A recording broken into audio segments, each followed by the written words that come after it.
Okay, thanks for joining me here in the reading room. We are continuing with our book by Junot Diaz. I'm thinking that's how you pronounce it. The Brief Wondrous Life of Oscar Wilde. Whoops. The Brief Wondrous Life of Oscar Wilde. Guess we're reading this way now.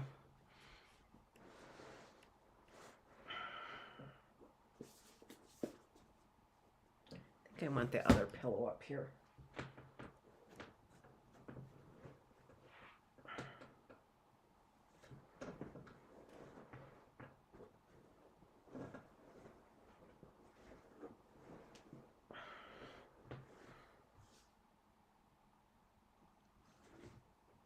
Maybe that is doing it. Maybe that does help.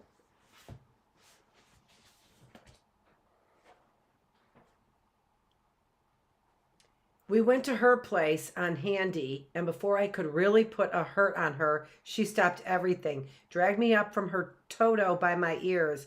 Why is this the face I can't seem to forget, even now, after all these years? Tired from working, swollen from lack of sleep, a crazy mixture of ferocity and vulnerability that was and shall ever be Lola. She looked at me until I couldn't stand it anymore, and then she said, "Just don't lie to me, Junior." "I won't, I promised." "Don't laugh. My intentions were pure."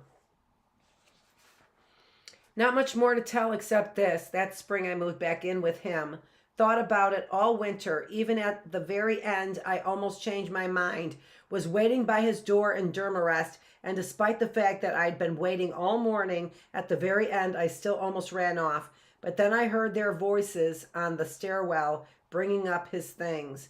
I don't know who was more surprised, Oscar, Lola, or me.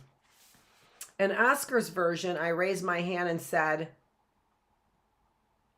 Milan. Took him a second to recognize the word. Or melon, he said finally. That fall, after the fall was dark, I read in his journal, dark. He was still thinking about doing it, but he was afraid.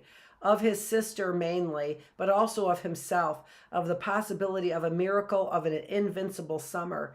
Reading and writing and watching TV with his mother. If you try anything stupid, his mother swore, I'll haunt you my whole life. You better believe it. I do, Signora, he reported, saying, I do. Those months he couldn't sleep, and that's how he ended up taking care of his mother's car out.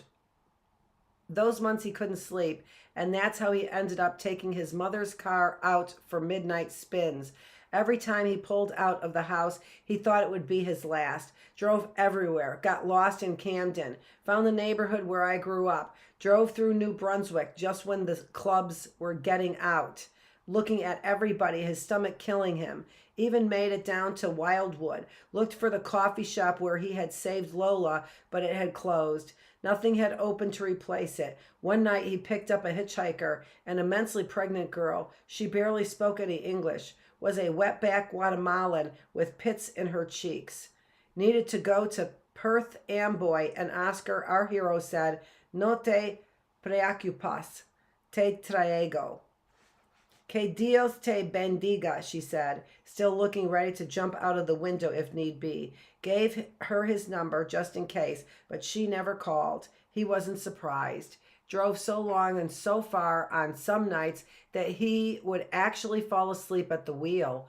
One second he was thinking about his characters, and the next he'd be drifting, a beautiful, intoxicating richness, about to go all the way under, and then some last alarm would sound. Lola. Nothing more exhilarating, he wrote, than saving yourself by the simple act of waking. Part 2.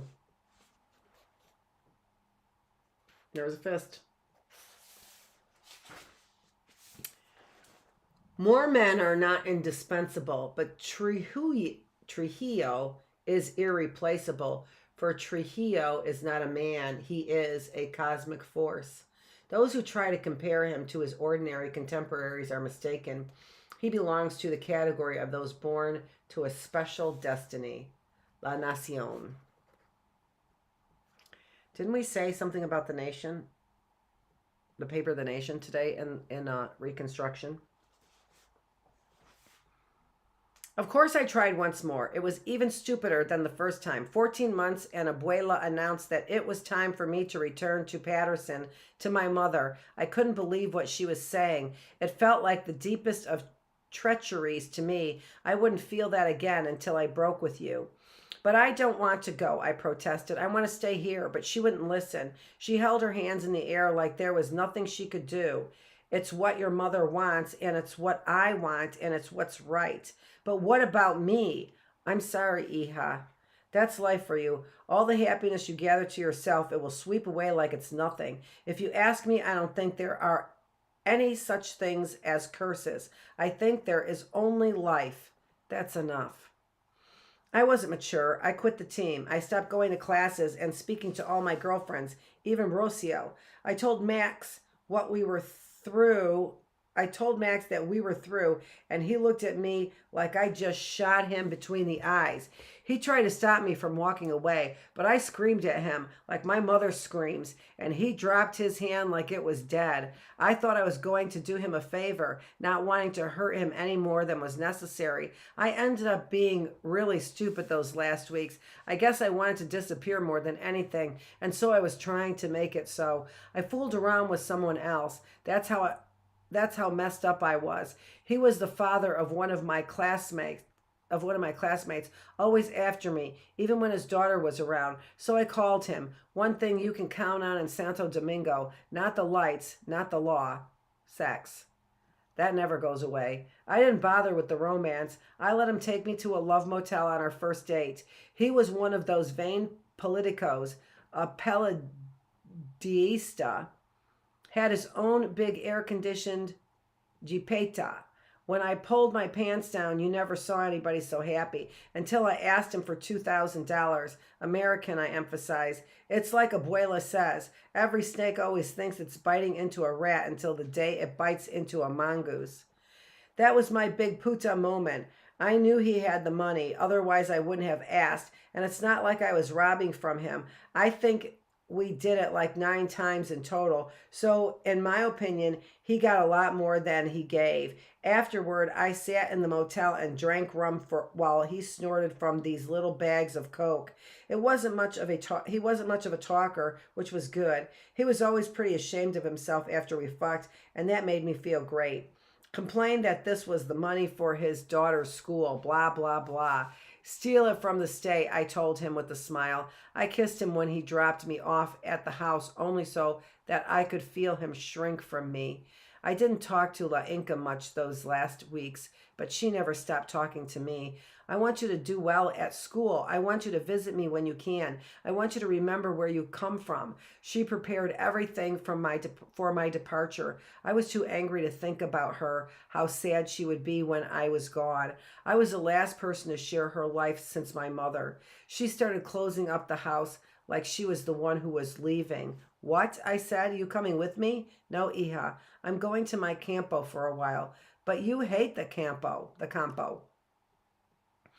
I have to go there, she explained wearily, if only for a little while. And then Oscar called out of the blue, trying to make up now that I was due back. So you're coming home.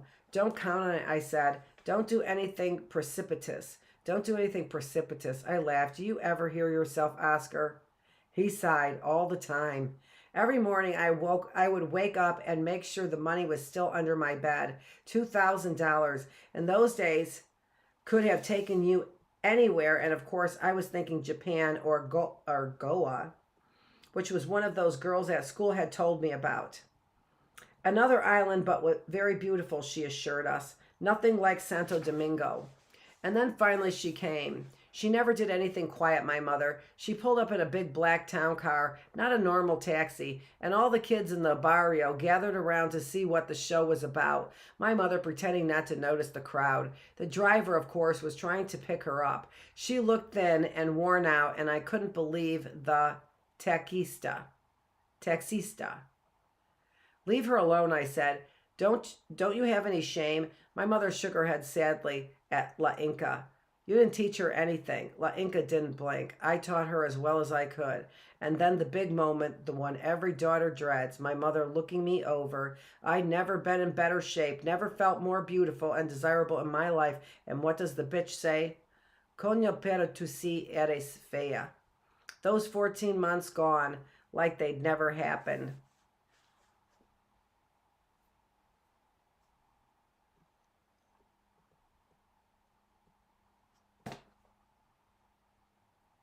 I don't know, coña pero, but you are, but it's as if you are, I don't know what fea is.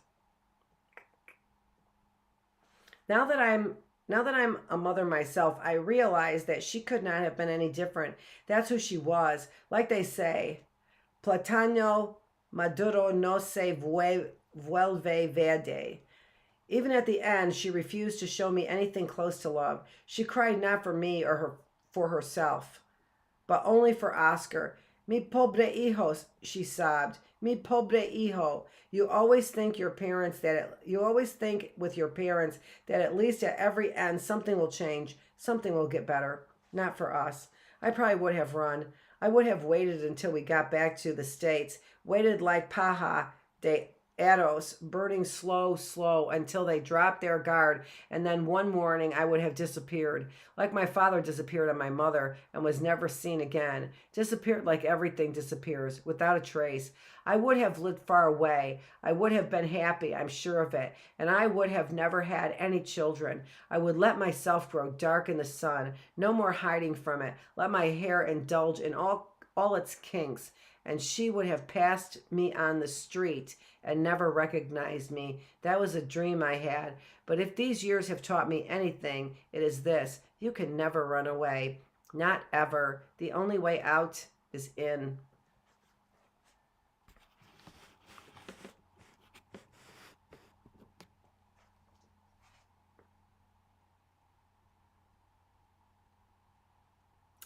And that's what I guess these stories are all about. Yes, no doubt about it. I would have run, La Inca or not, I would have run. But then Max died.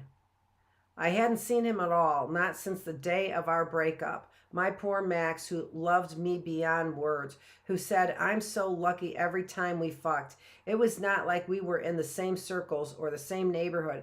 Sometimes when the Palladista drove me to the motels, I could swear that I saw Max zipping through the horrendous traffic of the midday, a film reel under his arm. I tried to get him to buy a backpack, but he said he liked it his way. My brave Max, who could slip between two bumpers the way a lie can slide between a person's teeth. What happened was that one day he miscalculated, heartbroken, I'm sure, and ended up mashed between a bus bound for the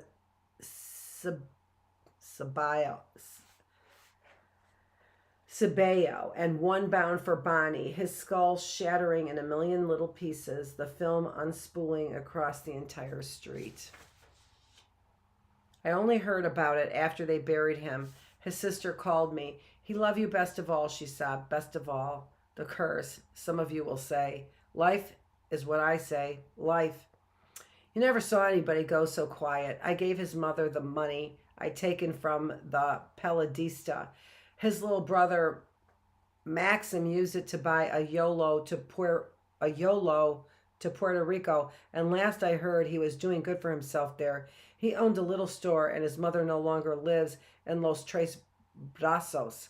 My Toto good for something after all. I will love you always, my abuela said at the airport, and then she turned away.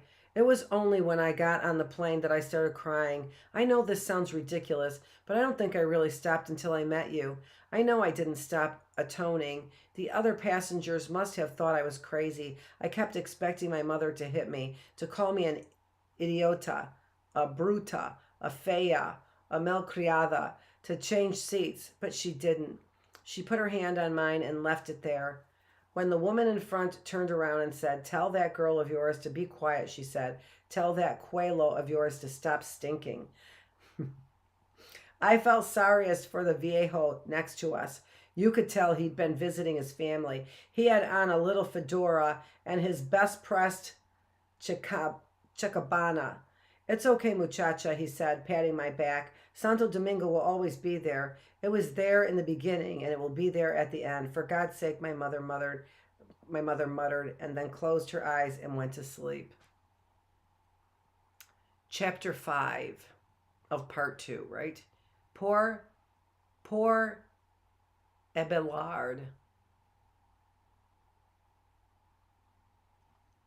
Abelard, I'm not sure. 1944 to 1946. The famous doctor. When the family talks about it, which is like never, they always begin in the same place with Abelard and bad thing he said about Trujillo.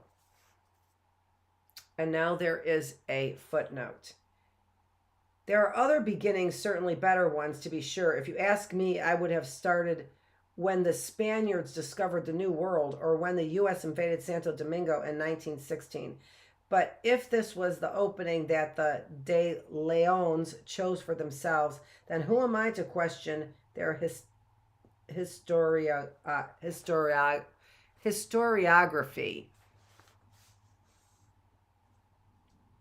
Abelard Luis Cabral was Oscar and Lola's grandfather, a surgeon who had studied in Mexico City in the Lazaro Cardenas years, and in the mid-1940s, before any of us were even born, a man of considered standing in La Vega. Un hombre muy serio, muy educado y muy bien plantado. You can already see where this is headed. In those long ago days before delinquencia and bank failures, before diaspora, the Cabrals were numbered among the high of the land. They were not as filthy rich or as historically significant as the Raul Cabrals of Santiago, but they weren't too shabby a cadet branch either. In La Vega, where the family had lived since 1791, they were practically royalty, as much a landmark as La Casa Amarilla and the Rio Camus. Neighbors spoke of 14-room house that Abelard's father had built, Casa Hatui, a rambling off expanded villa,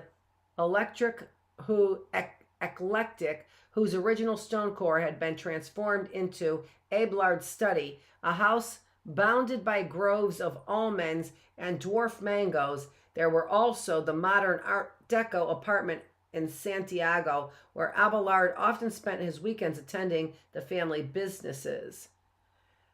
So Casa Hatui, and then there is the footnote. Hatui, in case you've forgotten, was the Treno Ho Chi Minh. When the Spaniards were committing first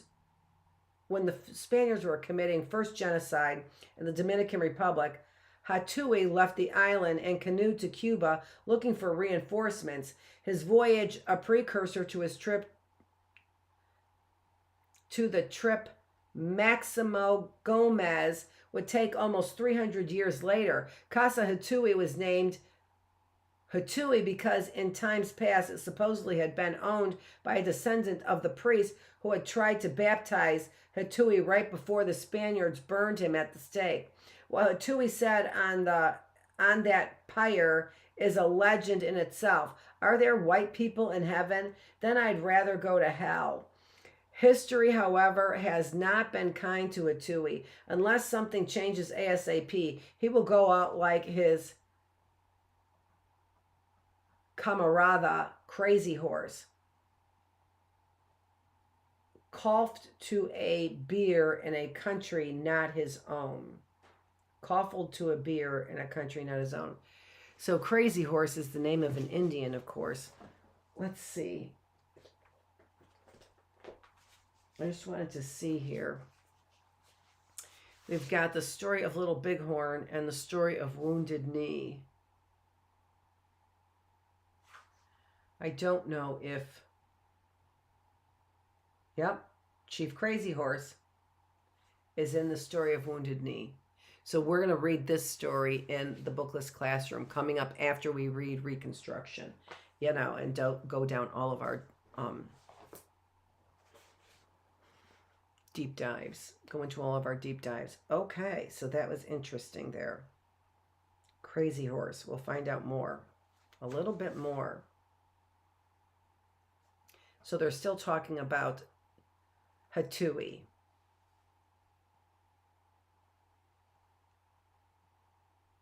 There was also the modern Art Deco apartment in Santiago where Abelard often spent his weekends attending to the family businesses. The freshly refurbished stables that could have comfortably billeted a dozen horses. The horses themselves, six Berbers with skin like vellum, and of course the 5 full-time servants of the Rayano variety, while the rest of the country in that period subsisted on rocks and scraps of yucca and were host to endless coils of intestinal worms. The Cabrals dined on pasta and sweet Italian sausage, scraped Jalisco silver on flatware from Belique. A surgeon's income was a fine thing, but Abelard's portfolio, if such thing existed in those days, was the real source of the family wealth. From his hateful, cantankerous father, now dead, Abelard had inherited a pair of prosperous supermercados in Santiago, a cement factory, and tiles to a string of fincas in the Septentrionales. The Cabrals were, as you might have guessed, members of the fortunate people. Summers they borrowed a cousin's cabana in Puerto Plata and decamped there for a period of no less than 3 weeks. Abelard's 2 daughters, Jacqueline and Astrid, swam and played in the surf, often suffering mulatto pigment degradation disorder, aka tans, under the watchful gaze of their mother, who, unable to risk no extra darkness, remained chained to her umbrella's shadow, while their father, when not listening to the news from the war, roamed the shoreline, his face set in tense concentration. He walked barefoot, stripped down to his white shirt and his vest, his pant legs rolled, his demi-afro, an avuncular torch, plump with middle age. Sometimes a fragment of shell or a dying horseshoe crab would catch Abelard's attention, and he'd get down on all fours and examine it with the gem cutter's glass, so that to both his delighted daughters as well as to his appalled wife, he resembled a dog sniffing a turd. There are still those in the Cibao who remembered Abelard, and all will tell you that besides being a brilliant doctor, he possessed one of the most remarkable minds in the country. Indefatigably curious. Alarmingly prodigious, and especially suited for linguistic and computational complexity. The Viejo was widely read in Spanish, English, French, Latin, and Greek. A collector of rare books, an advocate of outlandish abstractions, a contributor to the Journal of Tropical Medicine, and an amateur ethnographer in the Fernando Ortiz mode, Abelard was, in short, a brain. Not entirely uncommon in the Mexico where he had studied, but an exceedingly rare species on the island of Supreme General Rafael Leonidas Trujillo Molina. He encouraged his daughters to read and prepared them to follow him into the profession. They could speak French and read Latin before they were 9. And so keen was he about learning that any new piece of knowledge, no matter how arcane or trivial, could send his ass over the Van Allen belt. His parlor, so tastefully wallpapered by his father's second wife, was hangout number 1 for the local todologos. Discussions would range for entire evenings, and while Abelard was often frustrated by the poor quality, nothing like at the Unam, UNAM. He would not have abandoned those evenings for anything. Often his daughters would bid their father goodnight, only to find him the next morning still engaged in some utterly obscure debate with his friends, red-eyed, hair akimbo, woozy but game. They would go to him and he would kiss each in turn, calling them his brillantes. These youthful intelligences. Not Espanol there, Annette. These youthful intelligences, he often boasted to his friends, will best us all.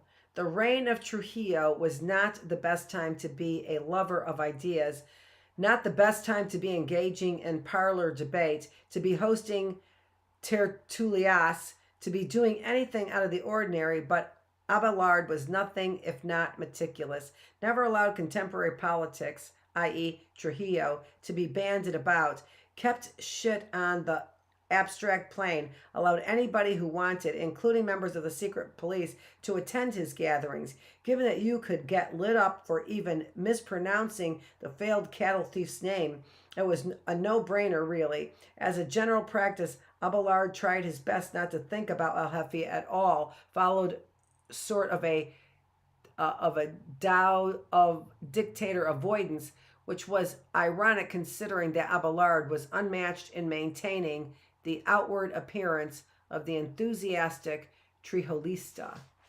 I'm going to stop there. Okay, all right. So we are moving along. We're almost 3/4 of the way through our book. This is Dr. Annette Feravich. We are reading The Brief Wondrous Life of Oscar Wow by Junot Diaz. Thanks for joining me here in the reading room. You've been here with the teacher, and this is the classroom. Thanks.